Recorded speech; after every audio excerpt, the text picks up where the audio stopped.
नमस्कार, ग्लोबल न्यूजमा स्वागत छ। म प्रनिशा लक्ष्मी। नमस्कार, म कैलाश कोठायत। सुरुमा हेडलाइन्स।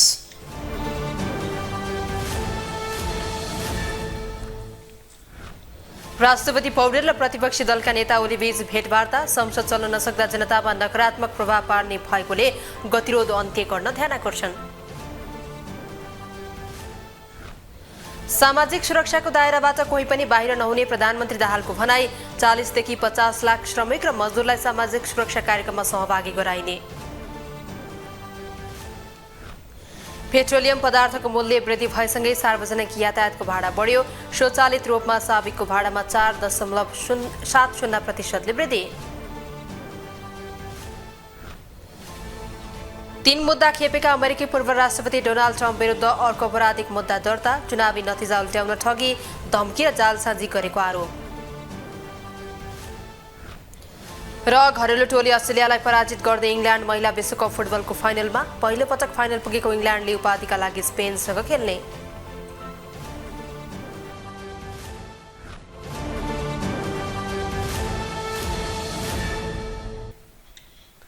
ग्लोबल न्यूज अब विस्तारमा। राष्ट्रपति रामचन्द्र पौडेलसँग प्रमुख प्रतिपक्षी दलका नेता केपी शर्मा ओलीले भेटवार्ता गरेका छन्। राष्ट्रपति भवन शीतल निवासमा भएको भेटमा समसामयिक राजनीति र संसदका गतिरोधका बारेमा छलफल भएको राष्ट्रपतिका प्रेस सल्लाहकार किरण पोखरेलले जानकारी दिए। उनका अनुसार भेटमा राष्ट्रपति पौडेलले लामो समय संसद चल्न नसक्दा जनतामा नैराश्यता बढ्ने र संसदप्रति नै जनतामा नकारात्मक प्रभाव पर्ने भएकोले संसद गतिरोध अन्त्य गर्न ध्यानाकर्षण गराए। राष्ट्रपति पौडेलले सत्ता र प्रतिपक्ष लगायत संसदमा रहेका सबै दलहरूलाई विश्वासमा वातावरण सिर्जना गरेर अघि बढ्न सुझाव पनि दिएका थिए। प्रमुख प्रतिपक्षी दलका नेता ओलीले राष्ट्रपति पौडेलको स्वास्थ्य अवस्थाबारे चासो राखेको बताइएको छ। संसदको जारी अवरोध खुलाउन सत्ता गठबन्धनले एमाले सहितका दलहरूसँग संवादको प्रक्रियालाई तीव्रता दिने निर्णय गरेको छ।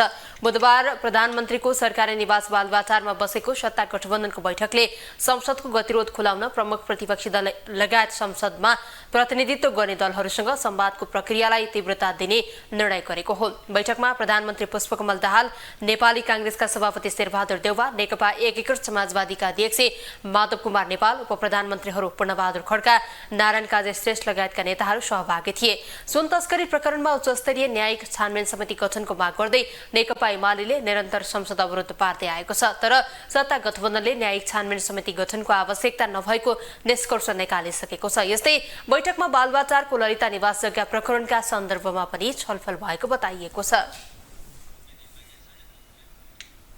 सुन तस्करी प्रकरणमा उच्चस्तरीय छानबिन समिति गठन गर्न माग गर्दै नेकपा एमाले निरन्तर संसद अवरोध गरिरहेको छ। तर सत्तारूढ गठबन्धनले समिति गठन गर्न आवश्यक नभएको औपचारिक निर्णय गरिसकेको छ। यता सत्ताको सबैभन्दा ठूलो दल नेपाली कांग्रेसले समेत सरकारी संयन्त्रले छानबिन गरिरहेकोले अर्को समिति गठन गर्न नपर्ने निष्कर्ष निकालेको छ। तर कांग्रेसकै संस्थापन इतरका नेताहरू भने एमालेकै अडानमा समर्थन गरिरहेका छन्। एक रिपोर्ट। सुन तस्करी प्रकरणको छानबिनका लागि उच्चस्तरीय समिति गठन गर्न माग गर्दै नेकपा एमाले निरन्तर संसद बैठक अवरुद्ध गर्दै आएको छ। नेकपा एमालेका अध्यक्ष केपी शर्मा ओलीले समेत समिति गठन नभएसम्म संसद चल्न नदिने स्पष्ट पारिसकेका छन्। एमाले समिति गठनको माग गरिरहेका बेला सत्तारूढ गठबन्धनको बैठकले भने सरकारी संयन्त्रले छानबिनको काम गरिरहेकाले अर्को समिति आवश्यक नरहेको निष्कर्ष निकालेको छ। संसदको सबैभन्दा ठूलो दल नेपाली कांग्रेसले समेत अर्को समिति गठन गर्न आवश्यक नरहेको निर्णय नै गरिसकेको छ। तर कांग्रेसकै संस्थापन इतरका नेताहरू भने उच्च स्तरीय समिति गठन गर्नुपर्ने पक्षमा छन्।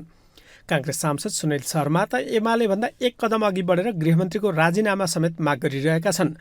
समिति गठन गर्न माग गर्ने मध्ये संस्थापन इतरको नेतृत्व गरिरहेका नेता डाक्टर शेखर कोइराला समेत छन्। सुनकाण्ड भयो, प्रहरीलाई इन्भल्भ गरिएन,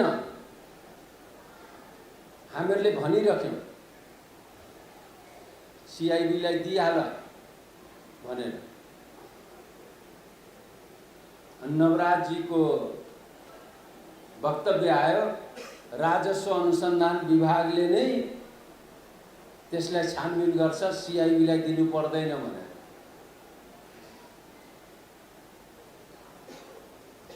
त्यसको 7 दिन 8 दिन कति दिनपछि सीआईबीलाई दियो। अहिले सिआइबीले हेर्दैछ। उनी बाहेक काङ्ग्रेस सांसद प्रदीप पौडेल समेत समिति गठन गर्नुपर्ने पक्षमा रहेका नेता हुन्। उनले समिति गठन गरेर सुन तस्करी प्रकरणको छानबिन हुनुपर्ने माग गरिरहेका छन्।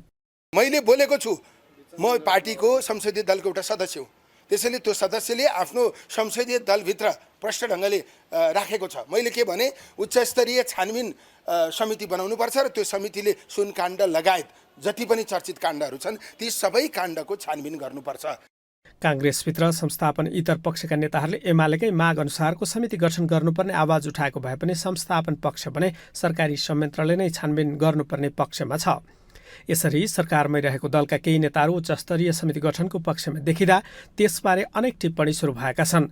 एमालेकै लाइनमा किन काङ्ग्रेसको संस्थापन इतरका नेताहरू देखिए भन्ने चासो समेत सुरु भएको भए पनि यसबारे पनि अझै स्पष्ट भइसकेको छैन। ग्लोबल टेलिभिजनका लागि क्यामेरामा गणेश पूर्व छाने मगरका साथमा अमृतराज काफ्ले, काठमाडौँ। नेकपा माओवादी केन्द्रका उपाध्यक्ष कृष्णबहादुर महरा अहिले पार्टी प्रवक्ताको भूमिकामा छैनन्। सुन तस्करसँग साठगाँठ भएको भन्दै छानबिन हुनुपर्ने आवाज उठेका बेला महरालाई पार्टी प्रवक्ताको जिम्मेवारीबाट हटाइएको छ। सुन तस्करीमा नाम जोडिएकै बेला महरालाई आखिर पार्टीको प्रवक्ताबाट किन हटाइयो त? एक रिपोर्ट। सुन प्रकरणमा नाम मुछिएका नेकपा माओवादी केन्द्रका उपाध्यक्ष कृष्णबहादुर महराले आफू निर्दोष रहेको प्रष्टीकरण दिइरहेका छन्। उनको पार्टी माओवादी केन्द्रले भने उनलाई पार्टी प्रवक्ताको जिम्मेवारीबाट हटाइसकेको छ। पार्टीको प्रवक्ताबाट हटाइएपछि महरा अहिले माओवादी केन्द्रको उपाध्यक्ष मात्र छन्। सुन तस्करीमा नाम मुछिएका कारण पार्टीले महरालाई कारबाही गरेको त होइन भन्ने आम चासो छ। माओवादी केन्द्रका युवा नेता हिमाल शर्मा भने सुन तस्करीमा नाम आएकै कारण महरालाई कारबाही नगरिएको बताउँछन्। महराको मुखमा घाउ भएको र बोली प्रष्ट नभएका कारण प्रवक्ताबाट हटाइएको शर्माको भनाइ छ। महरा चेन्ज भएर अग्नि सापकोटा आउनु भनेको प्रचण्डको निकटको एकदम विश्वासिलो मान्छे आउनुभयो नि त होइन विश्वासशील त अब महरा पनि धेरै टाढाको त होइन। तर पनि के हो भन्दाखेरि चाहिँ सबै चेन्ज पनि हुँदाखेरि एउटैले महरा कमरेडको अलिकति बिरामी पनि हुनुहुन्छ क्या, उहाँ चाहिँ नि अलिकति हुन्छ नि जिउरोमा अलिकति चाहिँ खटेर आउने, अनि बोल्दाखेरि नि कहिले काहीँ ललबरी नि यस्तो पनि छ नि त।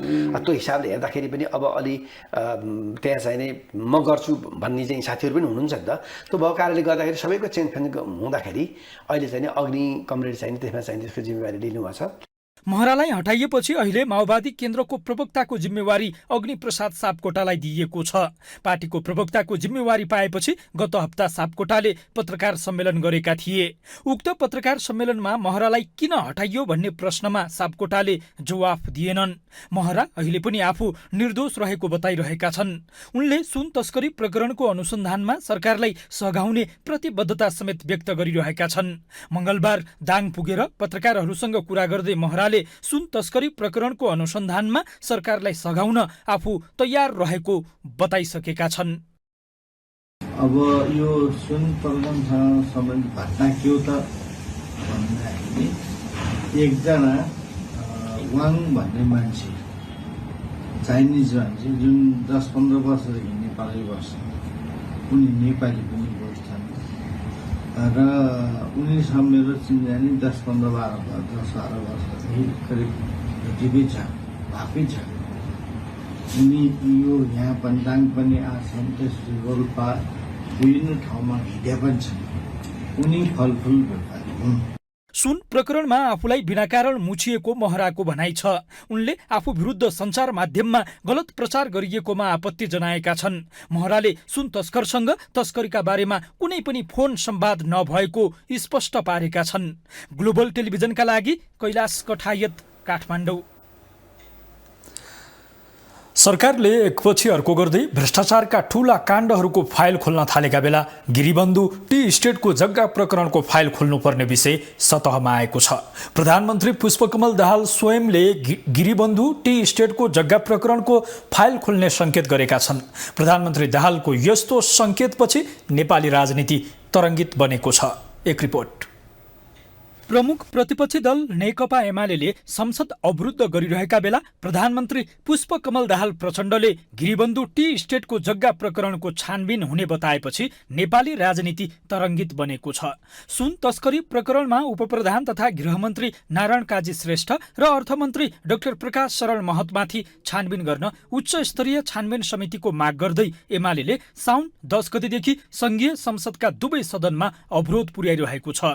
यही बेला प्रधानमन्त्री प्रचण्डले झापाको गिरिबन्धु टी स्टेटको जग्गामा नीतिगत भ्रष्टाचार भएको फाइल अनुसन्धान हुने संकेत गरेपछि एमालेका नेताहरू सशंकित बनेका छन्।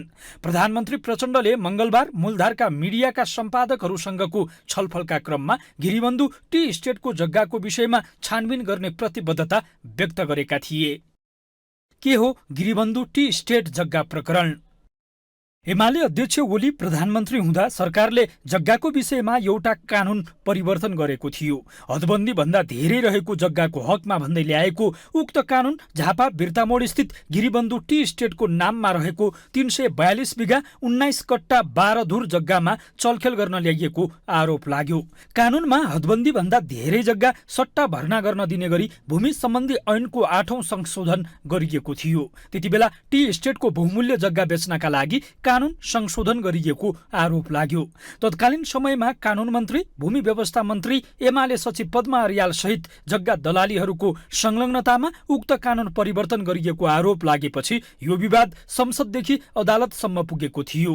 2078 भदौ 1 गते संसदको कृषि तथा प्राकृतिक स्रोत समितिले झापाको गिरिबन्धु टी स्टेटको जग्गा सट्टापट्टा गर्ने निर्णय तत्काल रोक्न निर्देशन पनि दिएको थियो। यो विवाद सर्वोच्च अदालतमा विचाराधीन रहेको छ। सर्वोच्चले प्रधानमन्त्री ओलीको मन्त्री परिषदले गरेको निर्णय कार्यान्वयन नगर्न अन्तरिम आदेश पनि जारी गरेको छ। न्यायाधीश द्वय मीरा खड्का र हरिकृष्ण कार्कीको संयुक्त इजलासले कम्पनीको जग्गा स्वीकृत गरी बिक्री गर्ने, प्लटिङ गर्ने वा सट्टापट्टा गर्ने कार्य सम्बन्धी ऐन 2021 र जग्गाको हदबन्दी छुट दिने सम्बन्धी आदेश 2074 विपरीत भएकाले कार्यान्वयन नगर्न भनेको थियो। तर सरकारले त्यसलाई व्यवस्था गर्दै जग्गा हडप्न कानून नै संशोधन गरेको थियो। सुन तस्करी प्रकरणमा गृहमन्त्री र अर्थमन्त्रीमाथि छानबिन हुनुपर्ने र त्यसका लागि उच्च स्तरीय छानबिन समिति बनाउनुपर्ने अडान लिएर एमाले अहिले सरकारमाथि आक्रामक छ। यही बेला प्रधानमन्त्री प्रचण्डले गिरिबन्धु टी स्टेटको जग्गा प्रकरणको फाइल खोल्ने संकेत गरेपछि एमाले भित्र हंगामा मचिएको छ। एमाले नेता शेरबहादुर तामाङ भने एमालेलाई धम्की नदिन चेतावनी दिन्छन्। हिजो नेकपा एमाले माथि जुन चार्जहरू लगाएका छन्, शीर्षक क्रिएट गर्यो अनि त्यसपछि एमाले भनेर चाहिँ भनिदिएको छ। छानबिन गर न, हामीले कहाँ रोकेका छौँ र? छानबिन गर, को संलग्न छ, सत्य तथ्य त बाहिर आउनु पर्यो नि। जसरी एयरपोर्टबाट क्विन्टलका क्विन्टल सुनभित्र भित्रिद रहेछ होइन, त्यसमा संलग्न छ सरकारका मान्छेहरू होइन। अब केपी ओलीलाई यता सुनको जलरी प्रकरण भन्दै उहाँ पशुपतिमा घेर्न खोजिरहेको थिए होइन। अब सबै तथ्य त बाहिर आयो, त्यसैले त्यस्तै होला नि त अरू केसहरू पनि।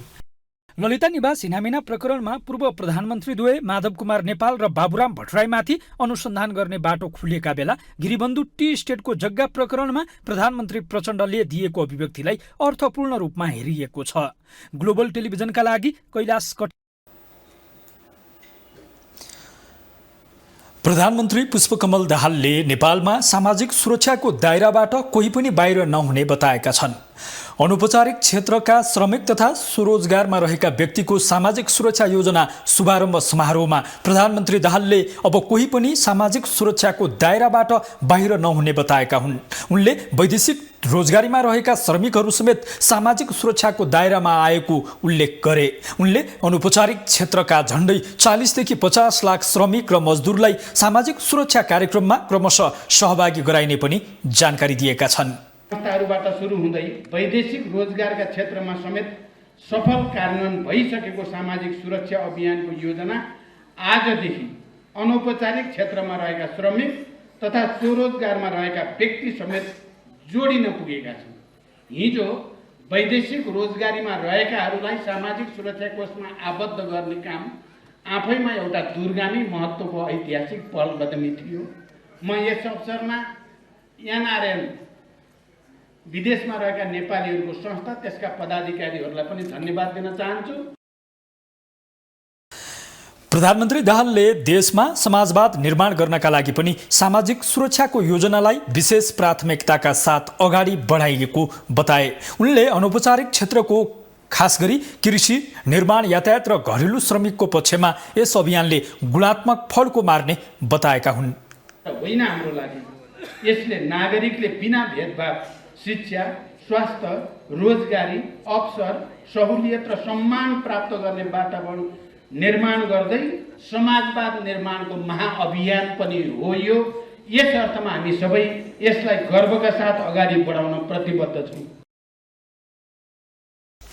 कार्यक्रममा श्रम, रोजगार तथा सामाजिक सुरक्षा मन्त्री शरद सिंह भण्डारीले सामाजिक सुरक्षाको दायरासँगै यसका फाइदाहरूलाई पनि बढाएर लगिने बताए। उनले नेपाली श्रम बजारमा श्रम शक्तिको अभाव देखिन थालेको भन्दै यसको सम्बोधनको लागि सामाजिक सुरक्षाका योजनाहरूलाई परिमार्जन र विस्तार गर्नुपर्ने बताए। नेपालको श्रम बजारमा सामाजिक सुरक्षाको अभावले के कारणले गर्दा अत्यन्त न्यून जारामा काम गर्ने नेपाली श्रमशक्ति विश्व बजारमा जान बाध्य भइरहेको छ र नेपाली श्रम बजारमा श्रमशक्तिको अभाव देखिन थालेको छ। यी विषयहरूलाई समेत सम्बोधन गर्ने गरी सामाजिक सुरक्षाका योजनाहरूलाई परिमार्जित र विस्तार गर्दै लैजानुको विकल्प छैन। मन्त्री भण्डारीले सामाजिक सुरक्षा कोषबाट सञ्चालित योजनाहरू श्रम बजारका नयाँ क्षेत्रहरूसम्म विस्तार र सेवाग्राहीको पहुँचका लागि शाखा तथा सम्पर्क कार्यालयहरू स्थापना भइसकेको जानकारी दिए। उनले आगामी दिनमा कोषमा आबद्ध हुने योगदानकर्ताहरू बढ्ने पनि बताएका थिए। कोशी प्रदेशसभाका ज्येष्ठ सदस्य गयानन्द मण्डल राज्यमन्त्री नियुक्त भएका छन्। मुख्यमन्त्री उद्धव थापाले मण्डललाई आज कृषि राज्यमन्त्री नियुक्त गरेका हुन्। सत्तारूढ गठबन्धनले उपसभामुख सिर्जना दुनुवारको राजीनामा आए मण्डलले प्रदेशसभा बैठक सञ्चालन गर्नुपर्ने बाध्यात्मक अवस्थालाई टार्नका लागि राजनीतिक रूपमा मण्डललाई राज्यमन्त्री बनाएको हो। राज्यमन्त्री मण्डलले आजै पद तथा गोपनीयताको शपथ ग्रहण गरेका छन्। साउन 16 गते मुख्यमन्त्री नियुक्त थापाले भदौ 13 गते भित्र विश्वासको मत लिनुपर्ने बाध्यता छ। तत्कालीन सभामुख बाबुराम गौतमलाई राजीनामा गराएर कठिन बहुमत सहित मुख्यमन्त्री नियुक्त भएका थापाले भदौ 1 गतेबाट प्रदेशसभा बैठक बोलाएका छन्। उपसभामुखले राजीनामा दिएको अवस्थामा ज्येष्ठ सदस्य भएका कारण मण्डलले प्रदेशसभा बैठक सञ्चालन गर्नुपर्ने हुन्थ्यो। मण्डलले विश्वासको मत लिने बैठकको अध्यक्षता गरे मुख्यमन्त्री थापाले विश्वासको मत पाउन सक्दैन थिए। उपसभामुखले राजीनामा दिएको अवस्थामा प्रदेशसभा बैठकको अध्यक्षता एमालेकै ज्येष्ठ सदस्यलाई गराउने योजनासहित मण्डललाई गठबन्धनले राज्यमन्त्री नियुक्त गरेको हो। चिनिया सेनाको एक टोली आज नेपाल आएको छ। चीनको तिब्बत मिलिट्री कमान्डको मेजर जनरल युएन दे नेतृत्वको टोली काठमाडौँ आएको हो। चिनिया सेनाको टोली 3 दिने औपचारिक भ्रमणका लागि काठमाडौँ आएको नेपाली सेनाले जनाएको छ। चिनिया टोलीले प्रधान सेनापति प्रभुराम शर्मा लगायतसँग भेटवार्ता गर्ने कार्यक्रम छ। सो टोलीले प्रधानमन्त्री पुष्पकमल दाहाल, उपप्रधान एवं रक्षामन्त्री पूर्णबहादुर खड्का लगायतसँग पनि भेट्ने कार्यतालिका छ। भेटमा दुई देशबीचको सैन्य सम्बन्ध, सीमा सुरक्षा लगायतका विषयमा छलफल हुनेछ। सुन तस्करी बरामद प्रकरणमा प्रहरीको केन्द्रीय अनुसन्धान ब्युरो सीआईबीले 4 जना चिनिया नागरिकलाई पक्राउ गरेको छ। पक्राउ पर्नेमा 3 महिला र 1 पुरुष छन्। राजधानीका विभिन्न स्थानबाट तियानमी, विनतङ, डिङ सेङबा र लिभ नेगाई पक्राउ परेको केन्द्रीय प्रहरी प्रवक्ता डीआईजी कुबेर कठायतले जानकारी दिए। सुन तस्करी प्रकरणमा संलग्नता देखिएपछि उनीहरूलाई राजस्व छली तथा संगठित अपराधको कसुरमा अनुसन्धानका लागि म्याद थप गर्न जिल्ला अदालत काठमाडौँ लगिएको कठायतले बताएका छन्। राजस्व अनुसन्धान विभागले 3 साउनमा सुन सहितको 155 किलोको ब्रेक सु बरामद गरेको थियो, तर मंगलबार गालेर जोग्दा 60 किलो मात्रै सुन भएको खुलेको छ। विभागले गरेको पत्रचारका आधारमा कालो सूचीमा परेका 3 चिनिया नागरिकलाई अध्यागमन विभागले पक्राउ गरेर सोमबार ब्युरोलाई बुझाएको थियो। तीमध्ये कसैको पनि सुन तस्करी प्रकरणमा संलग्नता नदेखिएको भन्दै सीआईबीले छोडेको छ। जोङ छ्याङ चाहिएको बेला उपस्थित हुने गरी छुटेका छन् भने झाओ हुई र ताङ जिङको साथमा 31,80,000 रुपैयाँ बरामद भएकाले थप कारबाहीका लागि राजस्व अनुसन्धान विभाग पठाइएको प्रहरीले जनाएको छ। प्रकरणमा 19 दिनसम्म अनुसन्धान गरेर राजस्व अनुसन्धान विभागले थप अनुसन्धानका लागि भन्दै सीआईबीलाई अनुसन्धानको सम्पूर्ण विवरण जिम्मा लगाएको छ।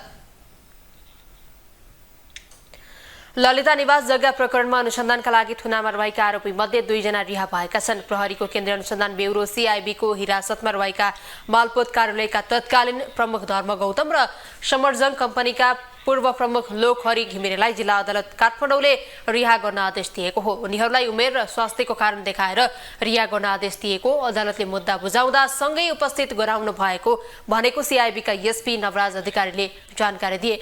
CIB को हिरासतमा रहेका अन्य आरोपितलाई भने जिल्ला अदालतले 5 दिन थप हिरासतमा राख्न अनुमति दिएको छ। ललिता निवासको सरकारी जग्गा व्यक्तिको नाममा नामसारी गरेको अनियमितता प्रकरणमा CIB ले सरकारी कागजात किर्ते मुद्दामा अनुसन्धान गरिरहेको छ। यो प्रकरणमा भातबटिनी सुपरमार्केटका सञ्चालक मिनबहादुर गुरुङ, पूर्व निर्वाचन आयुक्त सुधीर कुमार शाह लगायत हिरासतमा छन्।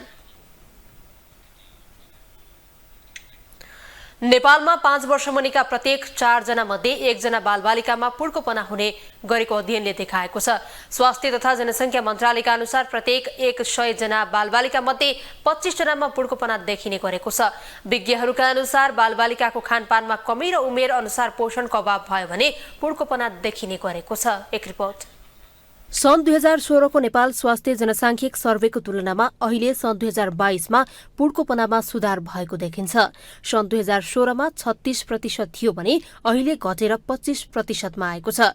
5 वर्ष मुनिका प्रत्येक 100 जना बालबालिका मध्ये अहिले 25 जनामा अर्थात् प्रत्येक 4 जना मध्ये 1 जना बालबालिकामा पुड्कोपना छ।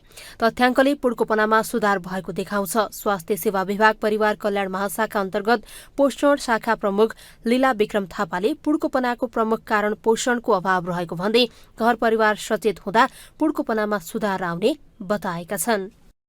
2016 को नेपाल स्वास्थ्य जनसाङ्ख्यिक सर्वेको तुलनामा अहिले 2022 मा सुधार आएको देखिन्छ।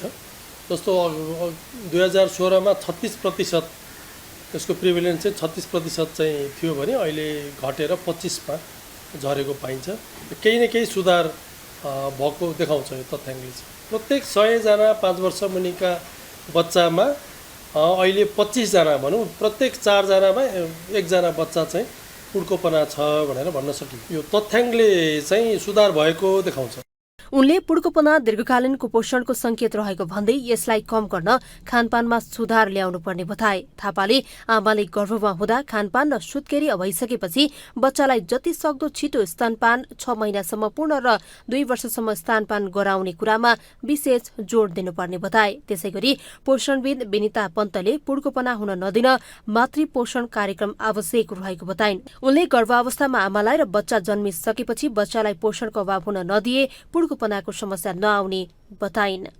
पुड्कोपनाको समस्या भनेको हाम्रो आमाको समस्याबाट नै जाने गर्छ, किनभने हाम्रो आमा बुवाको समस्या पुड्कोपना छ भने ओभियसली बच्चा जन्मने बच्चाहरू चाहिँ पुड्कोपनको समस्या देखिन्छ। त्यसकारणले गर्दाखेरि सबभन्दा मातृ पोषण कार्यक्रमहरू चाहिँ सर्वप्रथम आवश्यकता हुन्छ। त्यो सँगसँगै बच्चा आमाको गर्भावस्थामा रहँदाखेरि चाहिँ आमाले पाउने खानेकुराहरू कति सुरक्षित छन्, कति पुगेको छ, कुन कुन पौष्टिक तत्त्वहरूको मात्रा पर्याप्त छ, कुन चाहिँ पुगेको छैन, त्यसलाई चाहिँ एकदमै ध्यान दिनु जरुरी हुन्छ। र बच्चा जन्मिसकेपछि हामीले खुवाउने खानेकुराहरू चाहिँ कस्तो छ, आमाले सुत्केरी अवस्थामा कति खानेकुरा पाएको छ, त्यो कुरालाई पनि एकदमै हाम्रो गभर्नमेन्टले पनि ध्यान दिनुपर्ने हुन्छ। र घरको परिवारहरूले अब त्यहाँको हाम्रो जनप्रतिनिधिहरूले पनि त्यसलाई कसरी चाहिँ म्यानेज गर्न सकिन्छ भन्ने कुरा चाहिँ हामीले ध्यान दिनुपर्छ जस्तो लाग्छ। पुड्कोपना हुन नदिन 753 स्थानीय तहमै सचेतनामूलक कार्यक्रम सञ्चालन गर्दै आएको स्वास्थ्य सेवा विभागले जनाएको छ। विभागका अनुसार आमा स्वास्थ्य चौकीमा जाँदा बच्चाको तौल, उचाइ, आमाको स्वास्थ्य अवस्था, पोषण लगायतबारे जानकारी लिने गरिन्छ। स्थानीय स्तरमा नै उत्पादन भएका खानेकुराबारे उचित किसिमको परामर्श दिने गरिएको बताइन्छ। लामो समयसम्म खानपान नपुग्ने अर्थात् खाद्य सुरक्षा पनि पुड्कोपनाको कारण रहेको भन्दै खाद्य सुरक्षाका कारण कर्णालीमा 44% बच्चाहरूमा पुड्कोपना रहेको छ। सरकारले पुड्कोपना न्यूनीकरण गर्न कर्णाली प्रदेशका 5वटा जिल्ला हुम्ला, जुम्ला, डोल्पा, कालीकोट र मुगुमा फोर्टिफाइड फ्लोर उपलब्ध गराउँदै आएको र सरकारले 6 देखि 2 वर्ष मुनिका बच्चा, गर्भवती र 45 दिनसम्मका सुत्केरीलाई फोर्टिफाइड फ्लोर वितरण गर्दै आएको छ। पेट्रोलियम पदार्थको मूल्य वृद्धि भएसँगै अन्तरप्रदेश सार्वजनिक यातायातको भाडा समेत वृद्धि भएको छ। स्वचालित मूल्य प्रणालीका आधारमा बुधबारदेखि लागू हुने गरी यातायात व्यवस्था विभागले सार्वजनिक सवारीको भाडा वृद्धि गरेको हो। विभागका अनुसार यात्रुवाहक सवारी साधनको साविकको भाडामा 4.70% वृद्धि गरिएको छ भने पहाडी बाटोमा सञ्चालन हुने मालवाहक सवारीको साधनको भाडा 6.15% वृद्धि गरिएको छ। यस्तै तराईको बाटोमा सञ्चालन हुने मालवाहक सवारीको भाडा 6.83% वृद्धि गरिएको छ। इन्धनको बजार मूल्य 5% वा सोभन्दा बढीले बढेमा वा घटेमा विभागले अभ्यास गर्दै आएको वैज्ञानिक भाडा समायोजन प्रणाली अनुसार स्वचालित रूपमा अन्तर प्रदेश सार्वजनिक यातायातको भाडा बढ्ने वा घट्ने व्यवस्था रहेको छ। सोही व्यवस्था अनुसार भाडा समायोजन गरिएको विभागले जनाएको छ। नेपाल लायल निगमले मंगलबार रातिदेखि लागू हुने गरी डिजेलको मूल्य प्रति लिटर 14 रुपैयाँले वृद्धि गर्दै 165 रुपैयाँ 83 पैसा पुर्याएको छ। अब इकोनोमिक न्यूज।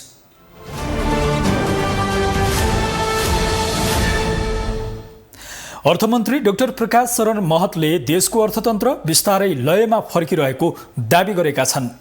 राजधानीमा भएको एक कार्यक्रममा उनले कोरोना भाइरस र अन्य बाह्य कारणले नेपालको अर्थतन्त्र धराशायी बने पनि अहिले बिस्तारै लयमा फर्किएको दावी गरेका हुन्।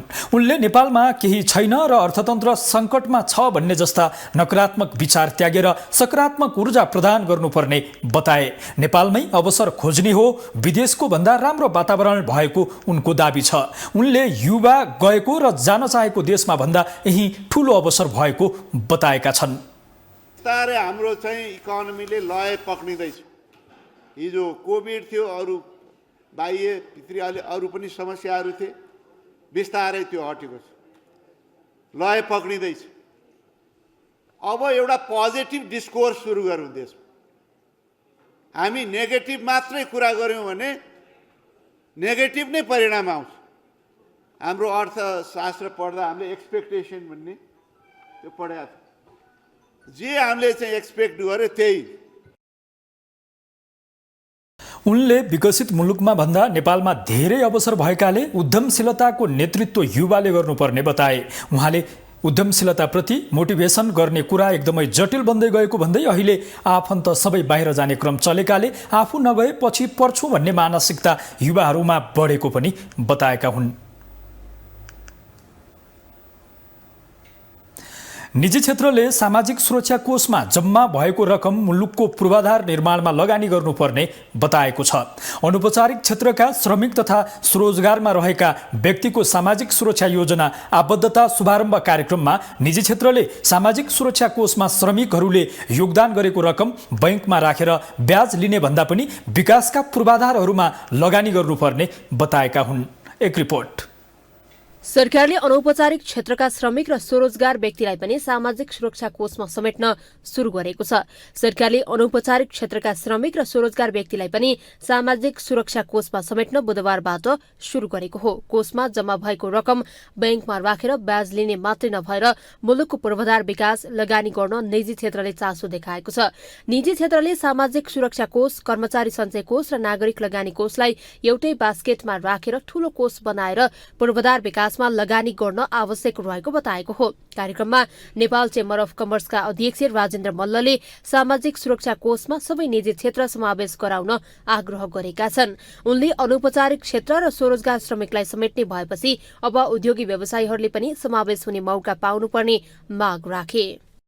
श्रमिक, कर्मचारी र चाहिँ हरेक किसिमको अब अनौपचारिक क्षेत्र पनि समेट्ने भयो। तर जो व्यवसाय उद्योगी व्यवसायी छ उसले पनि यो क्षेत्रमा समावेश हुने एउटा मौका पाउनुपर्छ र चाहिँ कुनै पनि एउटा उद्योगी व्यवसायीले तिरेको उसको कर राजस्वको केही अंश भविष्यमा ऊ रिटायर हुँदाखेरि बिरामी नै पर्ला, अपाङ्गै होला, त्यो बेलामा पनि यसो चाहिँ उद्योगी व्यवसायीले पनि केही अनुभूति र चाहिँ यो सामाजिक सेवाबाट चाहिँ प्राप्त गरोस्। यसैगरी कार्यक्रममा नेपाल उद्योग वाणिज्य महासंघका वरिष्ठ उपाध्यक्ष अञ्जन श्रेष्ठले पनि कोषमा जम्मा भएको रकमलाई सही रूपमा सदुपयोग गर्न आवश्यक रहेको बताए। उनले मुलुकको पूर्वाधार विकास निर्माण र गौरवका आयोजनाहरूमा लगानी गरेर कोषको उद्देश्य अनुसार श्रमिकको सुरक्षा दिन सक्नुपर्ने बताएका छन्। हामीले सुनिरहेछौँ कोषमा चाहिँ पुँजी पैसा चाहिँ थपिँदै गएको छ, कोष चाहिँ नि वृद्धि हुँदै गइरहेको छ। यो कोषलाई चाहिँ सही रूपमा उपयोग गर्नुपर्ने, अहिले हाम्रो चेम्बरका अध्यक्षज्यूले भन्नुभयो जस्तो चाहिँ नि नेपालको पूर्वाधारमा विकास निर्माणमा चाहिँ नि गर्नुपर्ने राष्ट्रिय गौरवका योजनाहरू लगायत चाहिँ पूर्वाधारलाई चाहिँ नि नेपालको चाहिँ नि समृद्ध नेपालको परिकल्पनामा गर्नुपर्ने चाहिँ नि। नेपाल उद्योग परिसंघका अध्यक्ष राजेश कुमार अग्रवालले नेपालमा आर्थिक रूपमा सक्रिय जनसंख्याको 67% बढ़ी अनौपचारिक क्षेत्रमा रहेको बताउँदै रोजगारीमा बदलिदो ढाँचाका कारण अनौपचारिक अर्थतन्त्र तीव्र गतिमा विकास भइरहेको बताए। उनले कर्मचारी र नागरिक लगानी कोषले दिने सेवा सुविधाहरू सामाजिक सुरक्षा कोषले दिनुपर्ने बताए। योगदानमा आधारित सामाजिक सुरक्षा योजनालाई सफल बनाउन रोजगारदाता तथा श्रमिक संघ संगठनहरूको महत्त्वपूर्ण भूमिका रहँदै आएको छ। नेपालमा आर्थिक रूपमा सक्रिय जनसङ्ख्याको 70% भन्दा बढी अनौपचारिक अर्थतन्त्रमा संलग्न रहेको आईएलओले भन्दै आएको छ। साथै रोजगारीका बदलिँदो ढाँचाका कारण अनौपचारिक अर्थतन्त्र तीव्र गतिमा विस्तार भइरहेको छ। अनौपचारिक क्षेत्रमा रहेका श्रमिकहरूलाई त्यस्तै नेपाल ट्रेड युनियन महासंघका अध्यक्ष विनोद श्रेष्ठले सामाजिक सुरक्षा कोषमा आबद्ध नगर्ने र सूचीकृत गरी योगदानको रकम कट्टा गरी आफ्नै कार्यालयमा राख्ने जस्ताका लागि दण्डनीय बनाउन माग गरे। उनले श्रमिकको मासिक तलबको 11% र राज्यबाट मासिक 9.3% योगदान गर्ने रकम राज्यको कुन अङ्गबाट कसरी योगदान गर्ने स्पष्ट गर्नुपर्ने बताए। अहिले पारित भएको कार्यविधिको आधारमा श्रमिकको न्यूनतम ज्यालोको मासिक 11% र राज्यबाट मासिक 9.33% योगदान गर्नुपर्ने हुन्छ। यो रकम राज्यको कुन अङ्गबाट कसरी योगदान गर्ने हो स्पष्ट गरिनुपर्छ। हाम्रा श्रमिकहरू 11% योगदान गर्न तयार छन्। त्यसैले आज यो घोषणा गरिरहँदा यो विषयमा प्रष्ट निर्देशनको पनि म आग्रह गर्न चाहन्छु। अनौपचारिक क्षेत्रका श्रमिकहरूलाई 2080 वैशाख 1 गतेदेखि कोषमा समेट्ने गरी गत मङ्सिर 25 गते अनौपचारिक क्षेत्रमा रहेका श्रमिक र स्वरोजगारमा रहेका व्यक्तिको सामाजिक सुरक्षा योजना सञ्चालन सम्बन्धी कार्यविधि मन्त्रालयबाट स्वीकृत भएको थियो। वैशाख 1 गतेदेखि नै कोषमा समेट्ने भनिए पनि आजबाट कोषमा समेट्ने औपचारिक घोषणा गरिएको हो। अब इन्टरनेशनल न्यूज। अमेरिकी पूर्व राष्ट्रपति डोनाल्ड ट्रम्प विरुद्ध चौथो पटक आपराधिक मुद्दा दर्ता भएको छ। जर्जियामा चुनावी नतिजा उल्टाउन ठगी, धम्की र जालसाजी गरेको आरोपमा उनी विरुद्ध चौथो पटक मुद्दा दर्ता भएको हो, जसले गर्दा ट्रम्पको आगामी राजनीतिक यात्रामा धक्का लागेको छ। एक रिपोर्ट। 3वटा मुद्दा खेपेका अमेरिकी पूर्व राष्ट्रपति डोनाल्ड ट्रम्प विरुद्ध अर्को आपराधिक मुद्दा दर्ता भएको छ। उनलाई जर्जियामा चुनावी नतिजा उल्टाउन ठगी, धम्की र जालसाजी गरेको आरोप लगाइएको छ। ट्रम्पले भने आफूमाथि लगाइएको नयाँ आरोपको निन्दा गरेका छन्। गत सोमबार जर्जियाको ग्रान्ड ज्युरीले पूर्व राष्ट्रपतिलाई आपराधिक आरोपमा अभियोग लगाएका थिए। यसअघि पनि उनी विरुद्ध 2020 को राष्ट्रपति निर्वाचनको परिणाम उल्टाउने दुष्प्रयास गरेको अभियोगमा वाशिंटन स्थित संघीय अदालतमा फौजदारी अभियोगमा मुद्दा दर्ता भएको थियो। ट्रम्पले 2020 को राष्ट्रपति चुनावमा भएको पराजयलाई उल्टाउने प्रयास गरेको आरोप छ। यति मात्रै होइन, उनलाई केही महिना अगाडि मात्रै एक पोर्न स्टारलाई आफू विरुद्ध नबोल्न ठूलो रकम दिएको अभियोगमा मुद्दा खेपिसकेका छन्। पूर्व पोर्न स्टार स्टोर्मी ड्यानियल्सले ट्रम्पले आफूसँग यौन सम्बन्ध राखेको दावी गरेपछि उनलाई चुप लगाउन रकम दिएको दावी गरिएको थियो। यो सँगै 5 महिनामा डोनाल्ड ट्रम्प विरुद्ध दर्ता भएको यो चौथो आपराधिक मुद्दा हो। ट्रम्पले पहिले नै न्यूयोर्क, दक्षिण फ्लोरिडा र वाशिंटनमा मुद्दाको सामना गरिरहेका छन्। पछिल्लो घटनामा पूर्व राष्ट्रपतिसँगै व्हाइट हाउसका पूर्व चीफ अफ स्टाफ र नेता रुडोल्फ ज्युलियानी विरुद्ध पनि मुद्दा दर्ता भएको छ। वास्तवमा यो मामिला जनवरी 2, 2021 को हो, जब ट्रम्पले जर्जियाका शीर्ष निर्वाचन अधिकारी ब्राड राफेनस्बर्गरलाई फोन गरेर चुनावी नतिजा आफ्नो पक्षमा ल्याउन आदेश दिएका थिए। 76 वर्षीय डोनाल्ड ट्रम्प आपराधिक आरोपको सामना गर्ने अमेरिकाका पहिलो राष्ट्रपति पनि हुन्। यसरी पटक पटक विभिन्न क्रियाकलापमा संलग्न भई मुद्दा खेपिरहेका ट्रम्पलाई अब आगामी राजनीतिक यात्रामा धक्का लागेको छ। अब स्पोर्ट्स न्यूज।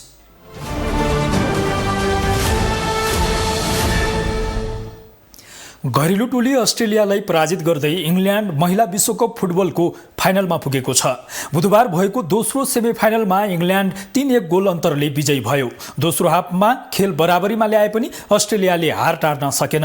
इङ्ल्यान्डले 36औं मिनेटमा अग्रता लिएको थियो। अलेसिया रुस्सोको पासमा एन्ना आन्टोनीले गोल गरेपछि अस्ट्रेलिया खेलमा पछि परेको थियो, तर अस्ट्रेलियाकी सामन्था करले 63औं मिनेटमा खेल बराबरीमा ल्याइन्। 71औं मिनेटमा लरेन हेमको गोलमा इङ्ल्यान्डले फेरि अग्रता लिएको हो। अलेसिया रुस्सोले 86औं मिनेटमा गोल थपेकी थिइन्।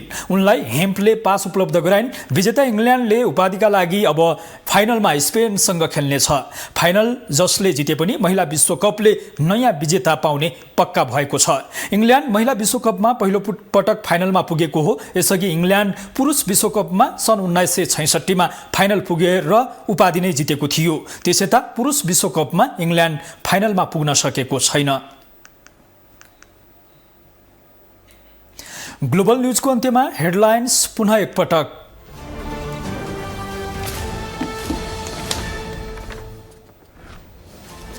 राष्ट्रपति पौडेल र प्रतिपक्षी दलका नेता ओली बीच भेटवार्ता। संसद चल्न नसक्दा जनतामा नकारात्मक प्रभाव पर्ने भएकाले गतिरोध अन्त्य गर्न ध्यानाकर्षण। सामाजिक सुरक्षाको दायराबाट कोही पनि बाहिर नहुने प्रधानमन्त्री दाहालको भनाई। 40 देखि 50 लाख श्रमिक र मजदुरलाई सामाजिक सुरक्षा कार्यक्रममा सहभागी गराइने। पेट्रोलियम पदार्थको मूल्य वृद्धि भएसँगै सार्वजनिक यातायातको भाडा बढ्यो। स्वचालित रूपमा साबिकको भाडामा 4.70% वृद्धि। 3 मुद्दा खेपेका अमेरिकी पूर्व राष्ट्रपति डोनाल्ड ट्रम्प विरुद्ध अर्को आपराधिक मुद्दा दर्ता। चुनावी नतिजा उल्ट्याउन ठगी धम्की र जालसाजी गरेको आरोप। र घरेलु टोली अस्ट्रेलियालाई पराजित गर्दै इङ्ल्यान्ड महिला विश्वकप फुटबलको फाइनलमा। पहिलो पटक फाइनल पुगेको इङ्ल्यान्डले उपाधिका लागि स्पेनसँग खेल्ने।